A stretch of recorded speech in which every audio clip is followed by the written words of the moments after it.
تقدیر کیا ہے؟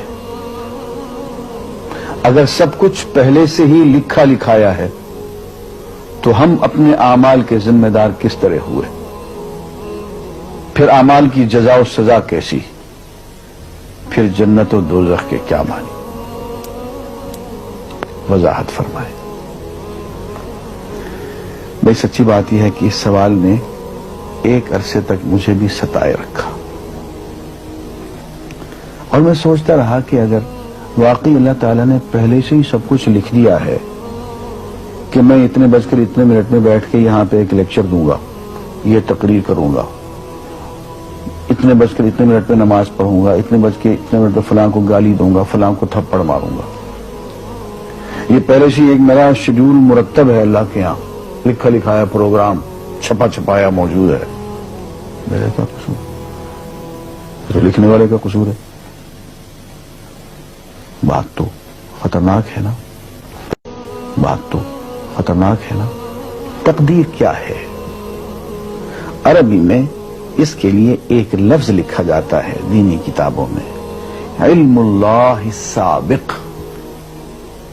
اللہ کا علم جو پہلے سے اسے حاصل ہے۔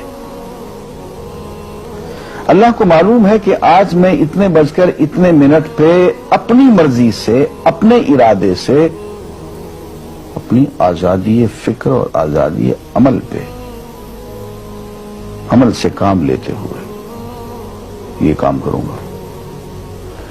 اب بھائی کام تو میں اپنی مرضی سے کر رہا ہوں، اپنی آزادی سے، اپنے ارادے سے کر رہا ہوں، لیکن اتنی سی بات تو مانو کہ اللہ تعالیٰ علام الغیوب ہے، علیم بذات الصدور ہے۔ مجھے اپنے بارے میں پتہ نہیں ہے کہ کل 10:10 پہ میں کیا کروں گا، اس کو پتا ہے۔ مجھے اپنے بارے میں پتہ نہیں ہے کہ میں 10 سال کے بعد کہاں ہوں گا، کیا کر رہا ہوں گا، فلاں بج کے فلاں منٹ، اس کو پتا ہے۔ اس کو میرے آزادانہ، خود مختارانہ، فری ول کے ساتھ کیے ہوئے اعمال کا پتہ ہے کہ میں اپنی مرضی سے، اپنے فری ول کے ساتھ، اپنے ارادے سے اتنے بج کر اتنے منٹ پہ کیا کروں گا۔ یہ اس نے اپنے ہاں لکھ رکھا ہے، اس لیے کہ اس کو پوری کائنات کا نظام چلانا ہے۔ اس کا علم جو ہے وہ صحیح ہے، لیکن اس کا علم میرے ارادے سے نہیں ٹکراتا ہے۔ یہ بات میں ایک مثال سے سمجھاؤں گا۔ میرے ساتھ ایک واقعہ پیش ہو گیا، اس دن مجھے تقدیر سمجھ میں آ گئی کہ ہوتی کیا۔ 1971 کی بات ہے کہ یہاں اکاؤنٹنٹ جنرل آفس میں میں ڈپٹی اکاؤنٹنٹ جنرل تھا۔ اس زمانے میں ایک مشہور نجومی تھا شیخ صادق، یہاں قلعہ گزر سنگھ میں رہتا تھا۔ وہ پتہ نہیں بیچارہ زندہ ہے یا فوت ہو گیا۔ انہوں نے دروازہ کھولا، میرے کمرے میں آ گیا۔ کہاں صاحب، ہم آپ کی خدمت کرنا چاہتے ہیں، ہم آپ کو مستقبل کے بارے میں کچھ بتانا چاہتے ہیں۔ میں نے کہا میرے پاس فضول باتوں کے لیے وقت نہیں ہے، میں علم نجوم وغیرہ کو، اس قسم کے یہ فضول باتوں کو میں نہیں مانتا ہوں، مشغول آدمی ہوں، ان چکروں میں مجھے مت ڈالو۔ انہوں نے کہا سر مجھے صرف 1 منٹ تو آپ دے دیں۔ میں نے کہا ہاں 1 منٹ دیتا ہوں۔ اس نے ایک بہت بڑا کاغذ میرے سامنے لکھا جس پہ 40 خانے بنے ہوئے تھے، 40 چیزوں کے نام لکھے ہوئے تھے، مختلف چیزوں کے نام، کتاب، قلم، اینک، کاپی، دوات، پینسل، میز، بادل، برکھا، مسجد، مندر، ایسی ایٹ رینڈم چیزوں کے نام، 40 چیزوں کے نام لکھے ہوئے تھے۔ وہ کہنے صاحب آپ ان میں سے کسی ایک چیز پہ انگلی رکھ دیں یا اس کا نام آپ اس کاغذ پہ لکھ دیں۔ اور مجھے یہ کہتے کہتے اس نے ایک پیس آف پیپر میری میز سے اٹھایا اور اس پہ کچھ لکھا اور اس کو یوں الٹا کے رکھ دیا۔ میں نے کہا تم نے یہ کیا کیا؟ کہنے لگے جی میں نے وہ چیز لکھ دی ہے، وہ نام جو ابھی آپ لکھیں گے۔ تو اب میں پریشان ہو گئی۔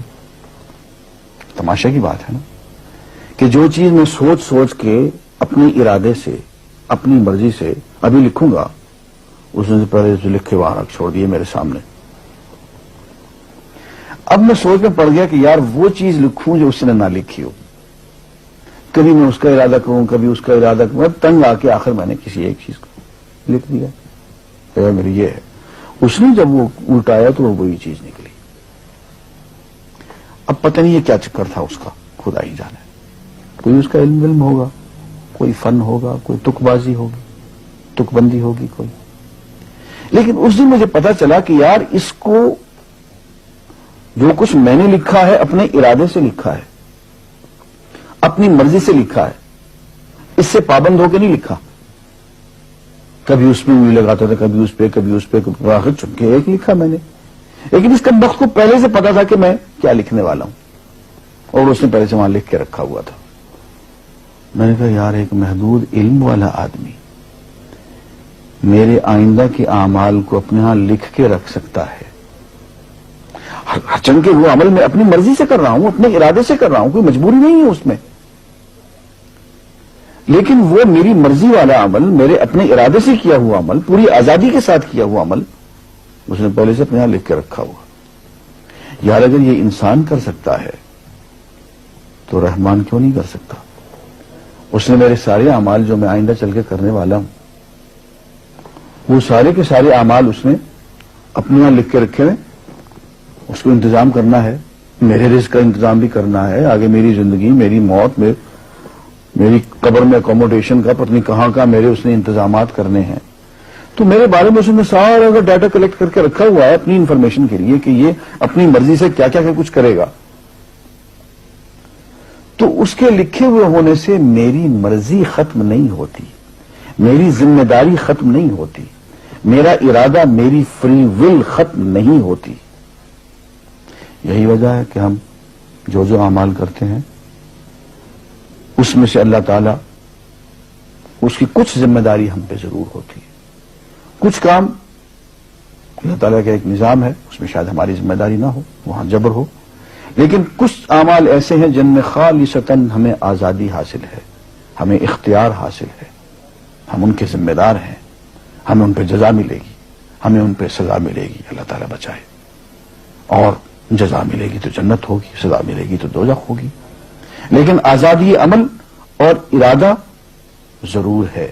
یہ الگ بات ہے کہ اللہ تعالیٰ کو پہلے سے ہی معلوم ہے کہ ہم اپنے ارادے سے اور اپنی آزادی اور اپنی مرضی سے ہم آج اور کل اور پرسوں اور سال بھر کے بعد اور 10-20 سال کے بعد ہم کیا کیا کریں گے اس کے ہاں لکھا ہوا ہے.